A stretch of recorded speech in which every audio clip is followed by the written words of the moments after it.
हाथी और चूहे की कहानी। एक राज्य में एक राजा का शासन था। हर सप्ताह पूरी शानो शौकत से नगर में उसका जुलूस निकला करता था, जहाँ प्रजा उसके दर्शन किया करती थी। एक दिन एक नन्हा चूहा उसी राजमार्ग के किनारे किनारे कहीं जा रहा था, जहाँ राजा का जुलूस निकलने वाला था। वह चूहा था तो छोटा सा, मगर उसका घमंड बहुत बड़ा था और वह खुद को सर्वश्रेष्ठ और महान समझता था। कुछ देर बाद राजमार्ग से राजा का भव्य जुलूस निकला, जिसे देखने लोगों की भीड़ लगने लगी। राजा अपने पूरे दल बल के साथ था। उसके सैनिक उसे घेरे हुए थे। कई मंत्री और अनुचर उसके पीछे थे। वह एक विशाल शाही हाथी पर सवार था। हाथी शाही था, इसलिए उसे भव्यता से सजाया गया था और उसकी शान भी देखते बनते थी। जुलूस में हाथी के साथ एक शाही बिल्ली और एक कुत्ता भी थे। राजा का जुलूस देखने को उमड़ी भीड़ राजा के साथ साथ उसके शाही हाथी की भी प्रशंसा कर रही थी। यह सुनकर घमंडी चूहे को बहुत बुरा लगा।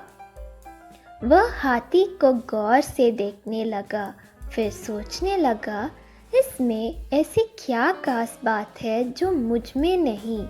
मैं भी उस जैसे ही हूँ। मेरे पास भी 2 आँख, 2 कान, 1 नाक और 4 पैर है। फिर उसकी कितनी प्रशंसा क्यों? उसके विशाल शरीर के कारण, लंबी सूंड के कारण, छोटी छोटी आंखों के कारण या जूरीदार जमंडी के कारण? इस कारण एक बार तुम लोग मुझे देख लो, उस हाथी को भूल जाओगे। मैं हाथी से ज़्यादा महान हूँ। चूहे ये सब सोच ही रहा था कि शाही बिल्ली की नज़र उस पर पड़ गई और उसकी लात टपक गई। जुलूस छोड़ वह उसकी ओर लपकी। फिर क्या था?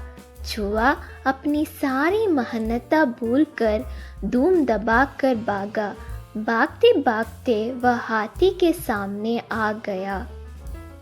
आगे बढ़ते हाथी ने उस विद्य से चूहे को देखा तक नहीं और अपना विशाल पैर उठा लिया। चूहा उसके पैर के नीचे कुचलने ही वाला था, मगर किसी तरह उसने खुद को बचाया।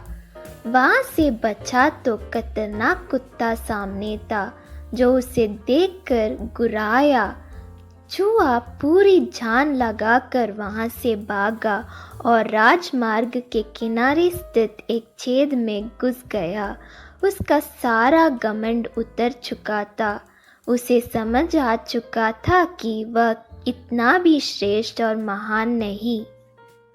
सीख: किसी से मात्र रूप रंग की समानता हमें महान नहीं बनाती। महान हमारे गुण और कार्य बनाते हैं।